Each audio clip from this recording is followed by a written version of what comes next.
आज का course number 1, एक परिवार में दूध का खर्च प्रतिदिन 3.1/2 किलोग्राम है। अगस्त 2003 में दूध के खपत की गणना करें। दूसरा, एक बालक अपने जेब खर्च का 1/2 भाग नाश्ता वाले खर्च का 1/4 भाग कापी में खर्च किया। यदि अब उसके पास ₹3 बचा हो तो उसका कुल जेब खर्च बताओ। नंबर 3, एक हौज का 5/8 भाग भरा है। यदि उसे पूरा भरने के लिए 75 लीटर पानी और चाहिए तो हौज की कुल क्षमता बताओ। आज के तीनों सवाल हैं, चलिए देखें विस्तार से। वैसे लुसेंट की किताब में भिन्नात्मक संख्याएं इस पाठ के नाम से इसका पाठ है और उसमें इसका नंबर है 30, 31, 32। किताब से 30, 31, 32 नंबर के सवाल है और आज की डेट में ये हमारी पहली दूसरे तीसरे सवाल है। तो चलिए इसको देखें अच्छे से। देखें सवाल को। एक परिवार में दूध का खर्च प्रतिदिन 3.1/2 किलोग्राम है। अगस्त 2003 में दूध के खपत की गणना है। ध्यान से प्रश्न पढ़ें। उत्तर दिया गया है 105 किलोग्राम। 108 सही 1/2 किलोग्राम, 108 किलोग्राम, 105 सही 1/5 किलोग्राम। 2003 में जाना है और अगस्त का महीना देखना है। आपको समझ में आ रहा हो तो अपना उत्तर टिक करें और ना समझ में आए तो चलिए मिलाया जाए और देखा जाए। घुमाने का प्रयास किया गया इस प्रश्न में, बाकी कुछ है नहीं। अगस्त महीना चाहे 2003 का हो, चाहे 2023 का हो, चाहे 24 का हो, कभी का भी हो, अगस्त के महीने में 31 दिन तो होगा, उसके आगे न कम होगा न ज्यादा। फरवरी होता तो एक बार सोचते कि 28 पड़ेगा 29, अगस्त तो हमेशा 31 का ही रहता है। तो इसका मतलब है कि 31 से हमें हिसाब करना है। तो देखिए हल करते हैं। अगस्त में दिन बराबर 31, चूंकि एक दिन में दूध की खपत बराबर 3.1/2 किलोग्राम, इसलिए 31 दिन में दूध की खपत बराबर, एक दिन में 3.1/2 किलोग्राम दूध खपत होता है तो 31 दिन में दूध का खपत अधिक होगा या कम? दिन ज्यादा हो रहे हैं तो दूध का खपत घटेगा कि बढ़ेगा? बिल्कुल बढ़ेगा। तो एक दिन से अगर 2 दिन का पूछे तो 2 का गुणा, 3 दिन का पूछे तो 3 का गुणा, 31 दिन का पूछ रहे हैं तो हमें 31 का गुणा इसमें करना है। 3.1/2 गुणे 31, इसी से उत्तर निकालना है। चलिए 3 दूनी 6, 6 और 1 7, 7/2 गुणे 31, 7/2 गुणे 31। अब 31 अभाज्य संख्या है और 7 भी अभाज्य संख्या है। इन दोनों का गुणा करते हैं और सही बटे में उत्तर निकालते हैं। 7 कम 7, 7 त्रिक 21 बटे 2। ये आपके सामने लिखा हुआ है, ऐसे हल करेंगे तो आपको मिल जाएगा आंसर। तो आप अगर काट सकते हो काटिए, नहीं भाग दे लीजिएगा ऐसे। 2 एक साथ में 2 का भाग करके हल निकालिएगा, पाओगे आप 108 बार जाएगा और अंत में शेष बचा रह जाएगा आपका 1। ये शेष बचा रहेगा, पूरा भाग हल कर लेना, मैं बता रहा हूं। ये 2 बचा रहेगा, यहां से कटने वाला है, 2 से 1 कटेगा, ये 2 कटेगा तो बनेगा 2 एक कम 2। 1 उतारा गया, बाहर नहीं गया तो 0 लगा दिए, ये बन गया 17। तो 2 अट्ठे 16। अभी 1 और बचा है, इसीलिए ये बनेगा 108 सही 1/2। यही इसका उत्तर होगा। अच्छा चलिए भाग कंप्लीट करके दिखा दें। 2 एक 7, 2 से 2 एक कम 2 कट गया, 1 उतारे बाहर नहीं गया, 0 बाहर ले गए, 1 उतरा, फिर ये 7 उतारे तो 8 बार ले गए, 2 अट्ठे 16, यहाँ 1 बचा, ये शेष है। तो शेष हमेशा आंसर बनता है 108 सही 1/2 इसका आंसर है। और ये आंसर कहां पर है? 2 नंबर पे। तो इस सवाल में बहुत ज्यादा कोई दिक्कत ही नहीं, थोड़ा समझने का फर्क था, समझ लीजिएगा। ऐसी सवालें परीक्षा में आती हैं तो अपनी तैयारी करिएगा। और चलिए देखें आगे। अब देखें आज की दूसरी सवाल। एक बालक अपने जेब खर्च का 1/2 भाग नाश्ता करने में किए गए खर्च का 1/4 भाग कॉपी खरीदने में खर्च किया। अब उसके पास 3 रुपए बचा है, तो कुल जेब खर्च था। उत्तर है 6 रुपए, 12 रुपए, 8 रुपए, 10 रुपए। आप पहले सवाल समझ लें।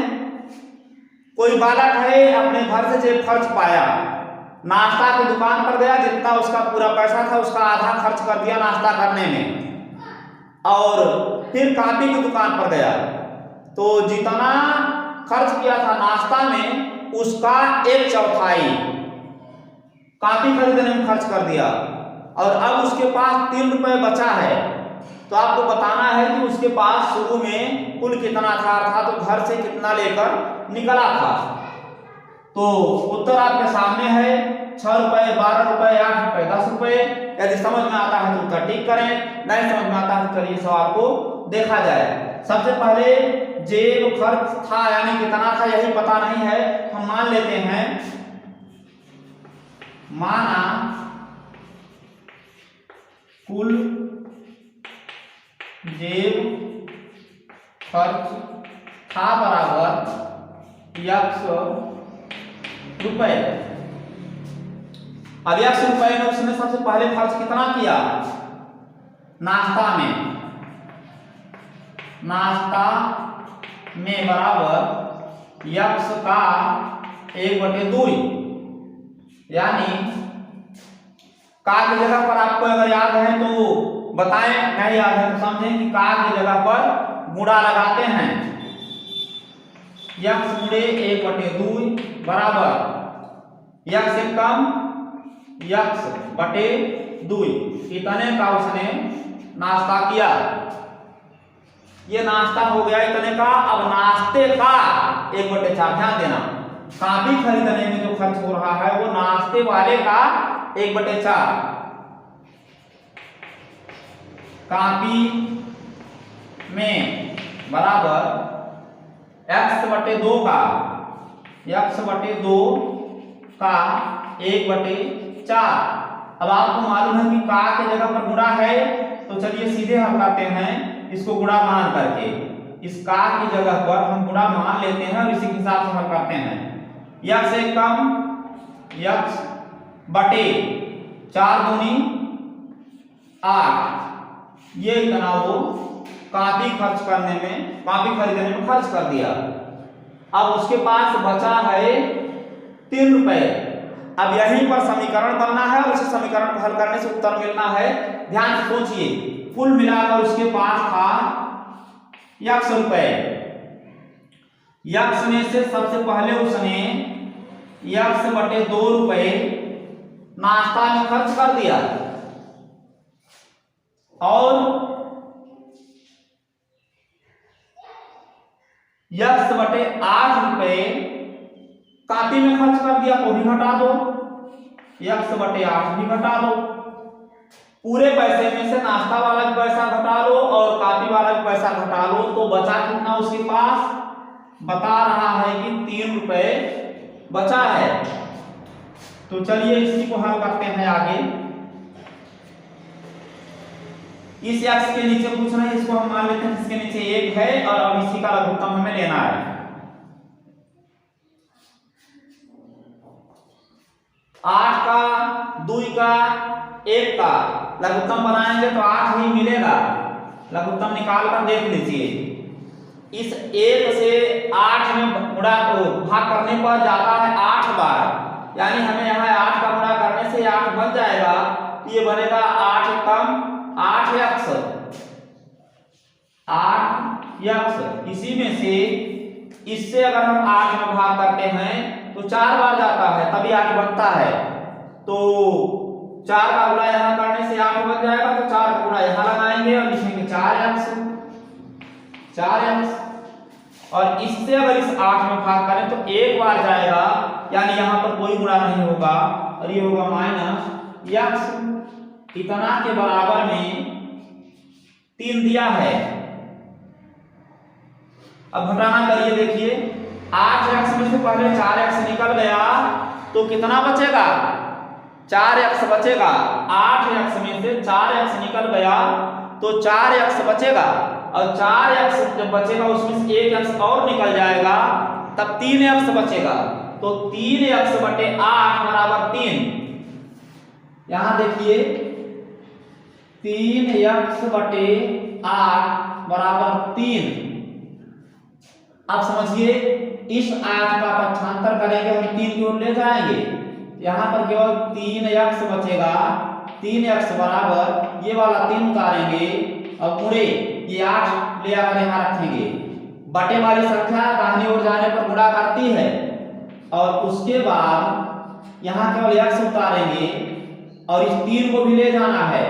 पहले बराबर का निशान लगाएं, 3 लिखें गुणे 8 लिखें, उसके बाद इस 3 को ले आए बटे में और 3 कम 3 और ये 3 कम 3 कट गया, 8 कम 8, यहां पर मिला कितना?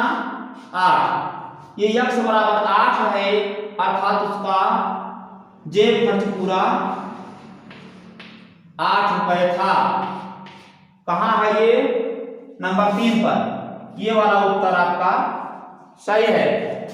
तो ऐसी सवालें घुमा फिरा कर किसी भी तरीके से दी जाएं, इसको आप समझ लीजिए कि हमें कैसे करना है और एक बार 2 बार इसे लगा कर समझ लें, हल करने आ जाएगा। फिर ऐसी कोई सवाल आएगी तो आप हल कर लेंगे। चलिए देखें नंबर 3। देखें इस सवाल को। एक हौज का 5/8 भाग पानी से भरा है। यदि इसे पूरा भरने के लिए 75 लीटर और पानी की जरूरत है तो हौज की पूरी क्षमता होगी।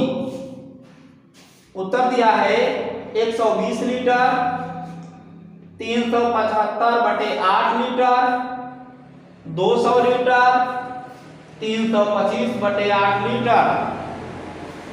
आपको अगर समझ में आता है तो अपना उत्तर टिक करें और तब वीडियो आगे बढ़ाकर उत्तर मिलाएं। नहीं समझ में आता है तो चलिए मौखिक पहले समझा जाए। एक हौज है जिसका 5/8 भाग भरा हुआ है, तो हौज पूरे हौज को अगर 8 भाग में बांट दें, पूरे हौज को 8 भागों में बांट दें तो 5 भाग भरा है। 8 में से 5 भरा है तो खाली कितना है? 3 भाग खाली है।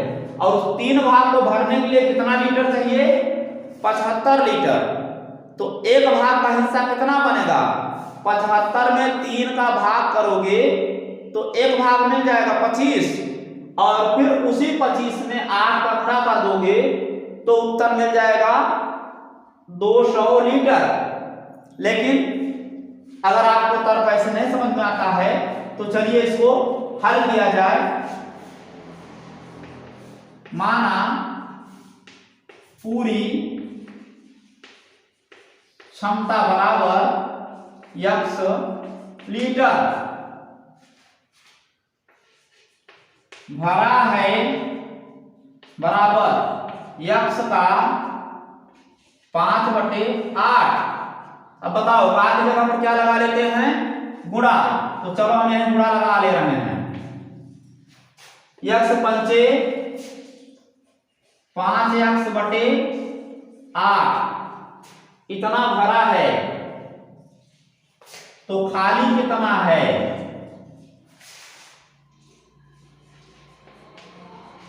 खाली है बराबर पूरा क्षमता है x में से इतना भरा है तो x में से इतना घटा लो तो खाली वाला मिल जाएगा। खाली है x ऋण 5x/8। देखो 8 कम 8, ये बन जाएगा 8x ऋण ये वाला 5x और बटे 8। अब 8x में से 5x अगर निकलता है तो कितने x बचता है? 3x बटे 8 इतना वो खाली है। देख लो 5x और 3x मिलाने से 8x बन रहा है कि नहीं बन रहा है? जितना यहाँ का हिस्सा होता है उतना ही से बनाना पड़ता है। 5 भरा है 3 खाली है, वही है देख लो सामने आया।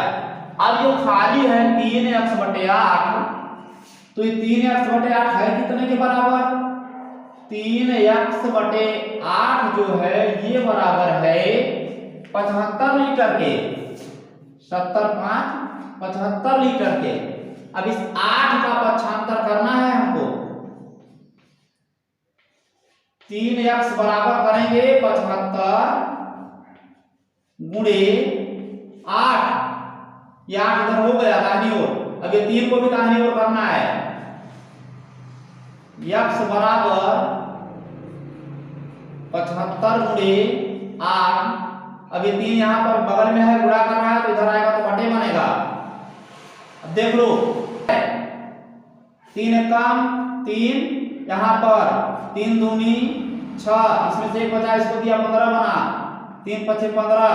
अगर सीधा हिसाब समझ पाते हो तो समझो 75 में 3 का भाग दिए 25 बार गया। अब 25 और 8 का गुणा करने से उत्तर आएगा।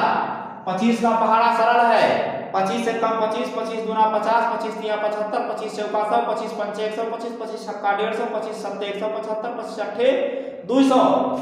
तो सीधे आप 200 आंसर पा सकते हैं, नहीं तो आप गुणा कर लेना 25 गुणे 8 का। ये 200 कहाँ लिखा हुआ है? नंबर 3 पर। ये उत्तर है इस सवाल का। ऐसी सवालें अक्सर परीक्षाओं में आती रहती हैं, इसलिए आज की तीनों सवालें बहुत ही महत्वपूर्ण हैं, देखने में बड़ी हैं। थोड़ा दिमाग लगाओगे तो आराम से हल कर लोगे। देख लेना, समझ लेना और अपनी तैयारी करना। आज के लिए इतना ही, मिलते हैं कल अन्य वीडियो के साथ। तब तक आप खुश रहें, स्वस्थ रहें, मस्त रहें।